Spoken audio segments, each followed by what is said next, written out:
how much of one's life is a result of their past karma?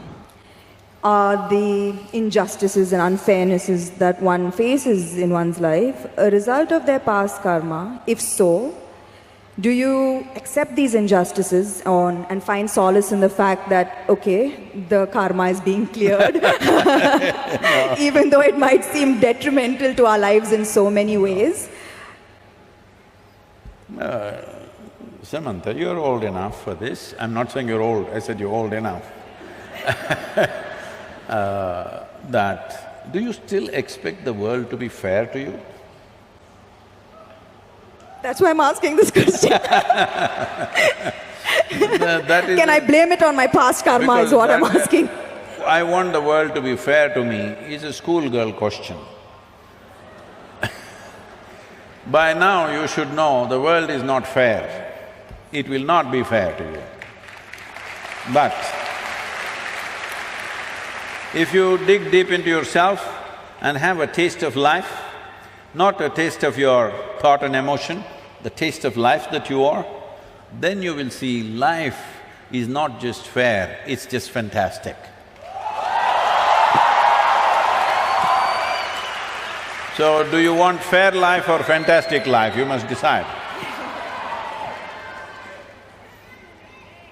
I've noticed this, that beyond the material ego, there is now suddenly a widespread… Who's this ego guy, your friend? Is all around me. And in my industry, the heights of it. So beyond the material ego, I've noticed there's now widespread spiritual ego.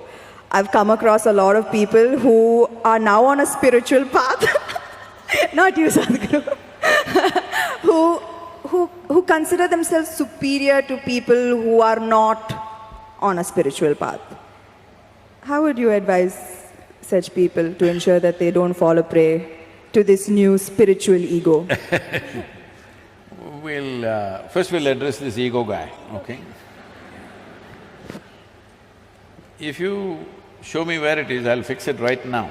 I wish I knew where it was, it just keeps coming suddenly. So, you don't know where it is. The thing is just this, say at certain moments, as a person, as a woman, you are a beautiful person, wonderful person, I mean. I'm sorry, I didn't say only at certain times you're beautiful, you're always beautiful, but certain times you're wonderful, all right? Certain moments maybe you're nasty, possible.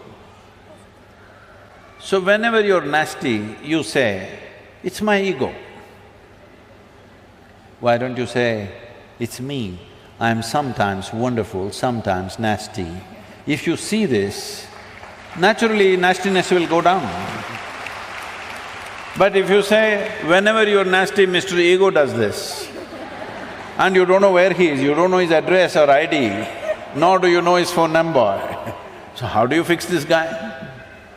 So everybody has this going in their life, because this is spiritual jargon without being spiritual is all over the place, particularly in India, because we have, 15, 20,000 years of spiritual history, so we know all the words.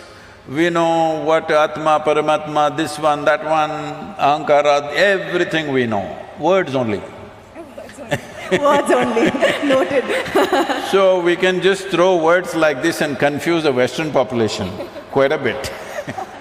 Because if you come here, they'll say Mukti, Shakti, this one, that one, all kinds of things. I know a lot of people who've gone and set up spiritual centers in the West, particularly in America, because they just know one chant, just one chant. Okay, Asatoma Sadgamaya, with this they run the whole thing. So unfortunately, spirituality, in some ways it's come there. It's come there because there is need in the society, there is not enough source. Because of that, people are manufacturing this here and there. This happened, a few years ago, 16 years ago. And I was in United States, and then somebody in the office, our office, told me, Sadhguru, did you know every day 100,000 people are typing out the word spiritual? I said, is that so? Type it out and see what comes out. Are we even there in the picture? They typed out spirituality. First thing that comes up is a spa in Mexico. You've been there.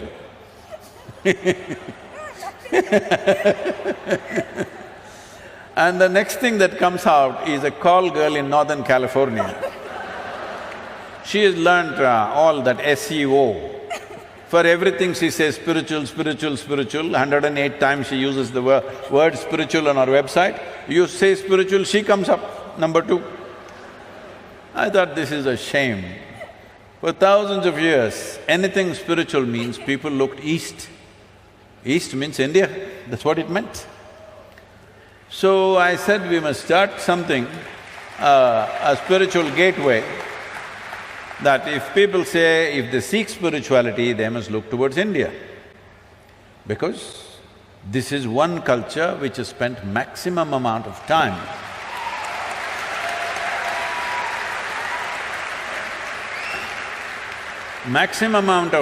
exploring human consciousness and the mechanics of what a human being is, how this functions on the surface and its very core. How does this function? What can we do about it? This has been explored. I'm not saying this out of my Indian origin, I'm saying this after looking at the world closely, that nowhere else has it been looked at like this. So, I said, we must start a spiritual gateway, India, the spiritual gateway. I must tell you this, till about 15 years ago, I had not met a single guru in this country. I just did not meet, I was just busy doing my own work. I never thought I had to go and look for somebody, I had never been to any other ashram anywhere. And then I thought, okay, let me make an attempt, then I started making phone calls. They all received my call pretty well, and then I started visiting some people and started putting together. We had one meeting with 125 gurus. We made this thing that nobody talks about their philosophy. You keep your philosophy, this is just a meeting. This is just about how to enhance your ashram or your yoga center, whatever you have, how to enhance the quality. We will teach you management, we will teach you branding, we will teach you how to make a website, we will teach you how to present yourself to international community. Your philosophy, we don't touch, you don't touch mine, I don't touch yours. You do your own thing. Because that is the beauty of this culture, that it can exist in hundreds of forms, thousands of forms, and it's okay with us.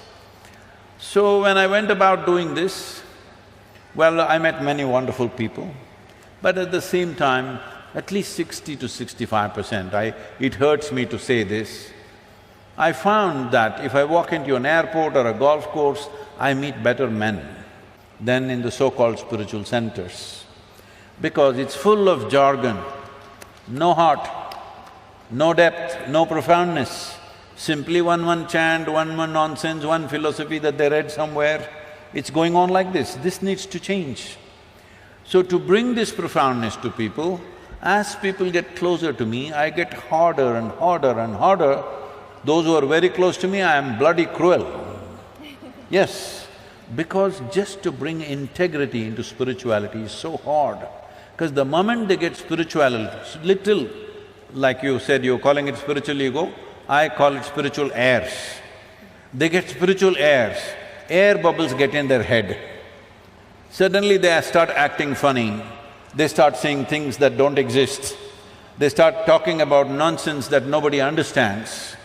If you speak something, whatever nonsense you speak, people in front of you must understand, otherwise why the hell are you speaking? Because the purpose of speech is to make somebody understand what you're saying. No, if I say something that you don't understand, I become big, you become small. This is rubbish. This is going on for too long.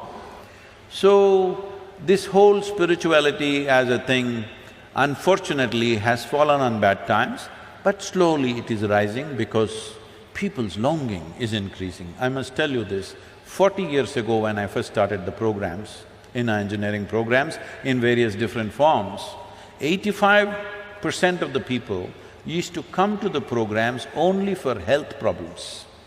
Only 12–15% came to know something. Today, over 90% of the people come because they want to know something, experience something. Only 8 to 10%.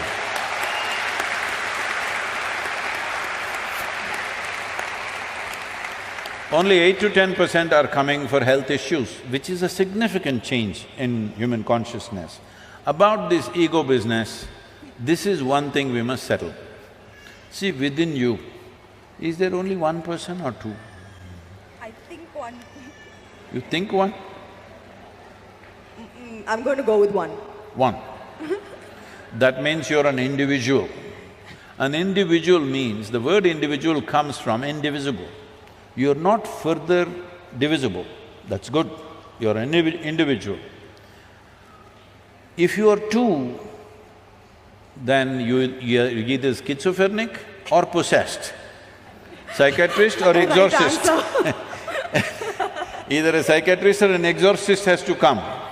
So this is very important, everybody settle this, that don't talk about Atma, Paramatma, ego, this one, that one. You are an individual. What kind are you? Are you a wonderful one or a nasty one? Fix the damn thing.